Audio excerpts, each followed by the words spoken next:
Since the 1960s, much has been said about how the Industrial Revolution of the 19th century ushered in global warming and climate change. Because of my writings on that topic, I've been the target of criticisms from some folk who think that I'm too easy on human beings for altering Earth's formerly pristine climate. In truth, I've never written that humans do not influence weather and climate. I have raised questions about the scale of our impact and the role that natural processes, including the sun, play in long-term weather patterns. Anyone who tells you that he or she knows how much of an impact humanity has on climate change is speaking from a belief system and not from real science. However, there is enough evidence to warrant researching all the factors that impact weather and climate, including our activities.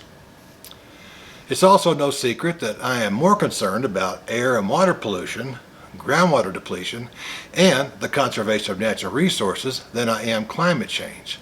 If that offends you, I'm sorry, but if we are affecting climate through our activities, would not clean air and water go a long way toward ameliorating our impact on atmospheric conditions?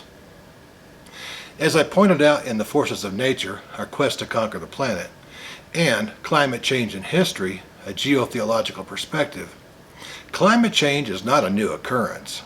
Look, here's the issue. If we only consider how humanity is impacting weather, we are leaving out a host of factors that nature adds to the mix.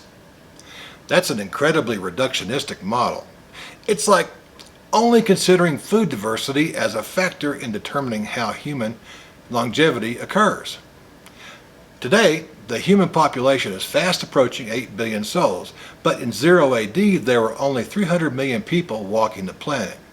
That's 30 million fewer people than the current population of the United States.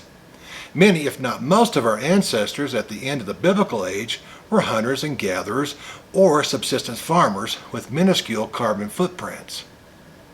The biblical age lasted from around 1800 BC to the 2nd century AD. Interestingly, paleoclimatological studies show that there were several climate epochs during that 2,000-year span of time.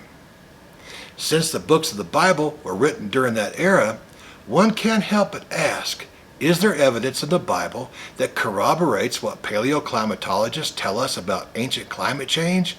Then we can associate it to dates. Today on The Vantage Point, I want to answer that question. I hope you'll join me. Have you ever heard of the Eastern or Salt Sea? Unless you're really familiar with biblical archaeology, ancient texts, or the Old Testament, you wouldn't have much of a reason to know the body of water by that name. But I'm pretty sure you've heard of it by its modern name, the Dead Sea. The sea is dead because of natural climate change, not humanity. In regard to the Salt Sea, the book of Ezekiel seems to validate the findings of a number of paleoclimatological studies. Physical evidence suggests that arid conditions in the Dead Sea Basin have alternated with wetter periods throughout the last 9,000 years. In the latter chapters of Ezekiel, the author describes hopeful prophecies for Judah and Jerusalem. In the 47th chapter, Ezekiel prophesies about a prolonged period of time in which water flowing toward the Salt Sea grows from a trickling stream into a river that was so deep and wide that he couldn't cross it on foot.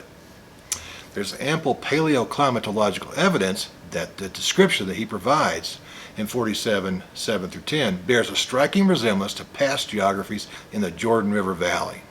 And I quote, "When I returned there along the bank of the river Jordan were very many trees on one side and the other. Then he said to me, 'This water flows toward the eastern region, goes down into the valley and enters the sea. When it reaches the sea, its waters are healed, and it shall be that every living thing that moves wherever the rivers go will live.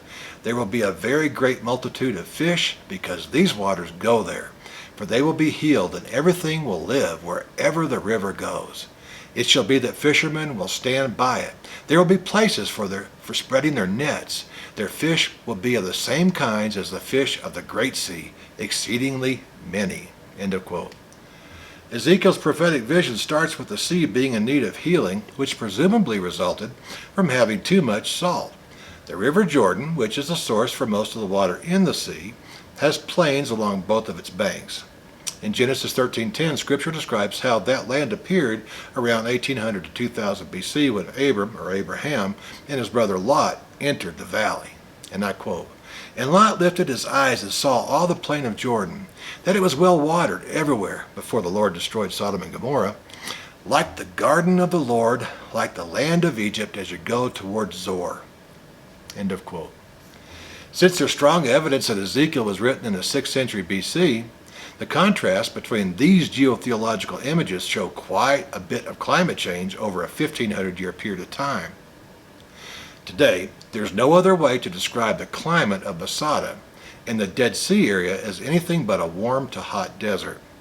Most of the commercial and decorative vegetation that grows around there and elsewhere in Israel is watered by the country's efficient irrigation system.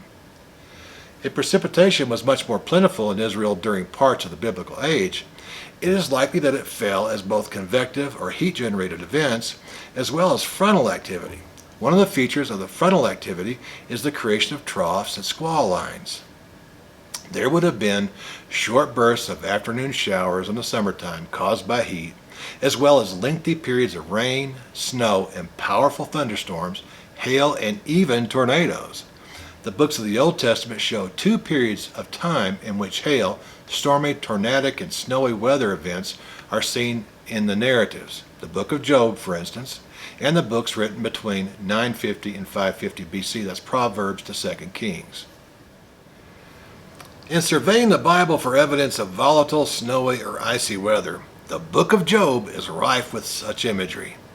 Job even describes frozen bodies of water, which clearly indicate lingering cold spells. Besides, those conditions are not discussed in a way that suggests atypical or climate as in a geotheocalasis context. That's God uses nature to punish. In Job 37:10, the author wrote that the breath of God produces ice and the broad waters become frozen. In Job 38:30, a more general observation of cold weather is given. When the waters become hard as stone, when the surface of the deep is frozen. This same passage, taken from the more poetic King James Version, states that the waters are hid as with a stone, and the face of the deep is frozen. Further evidence of cold regional climate at the time of the penning of the book of Job is found in 38:29, where the author rhetorically asks, "From whose womb comes the ice? Who gives birth to frost from the heavens?" All references in the Bible to frozen environmental conditions are found in Job. The same is true for ice, Job 6:16, 37:10, 38:29, although hail is frequently mentioned throughout the ancient books of the Old Testament. In Psalm 78:47, the author describes how God used hail to destroy Egyptian vines and cold to kill sycamore trees. You might note that sycamore tree or fig trees, Ficus sycamoris, can withstand short cold spells down to 25 degrees. The region must have been exceptionally cold for more than just a few days.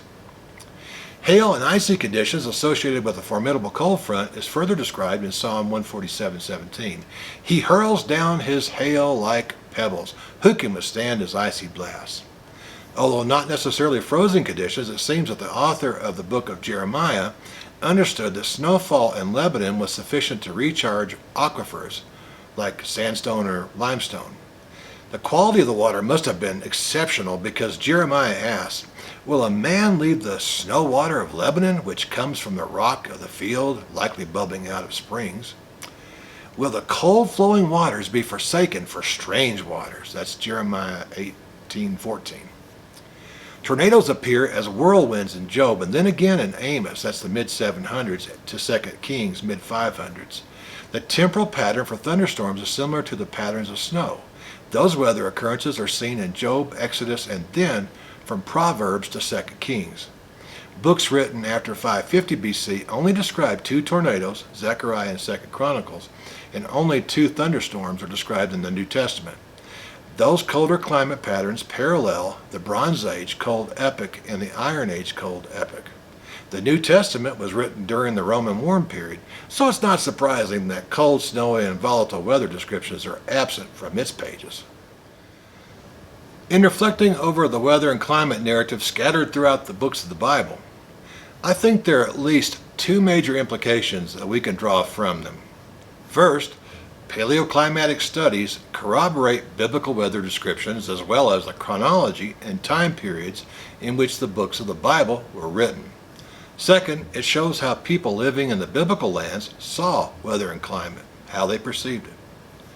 The narratives, consequently, provide us with eyewitness testimonies of significant weather patterns that impacted life in the eastern Mediterranean coastal area from around 1800 BC to 200 AD. This research is presented in more detail in my book, Climate Change and History, a Geotheological Perspective. It's the first research of its kind, so I may have missed an implication or two. I'd love to know what you think about biblical weather and climatology or climate change in general. If you would, please leave a comment below. And while you're there, hit the subscribe and notification buttons. Thanks for joining me today. I look forward to seeing you again on The Vantage Point.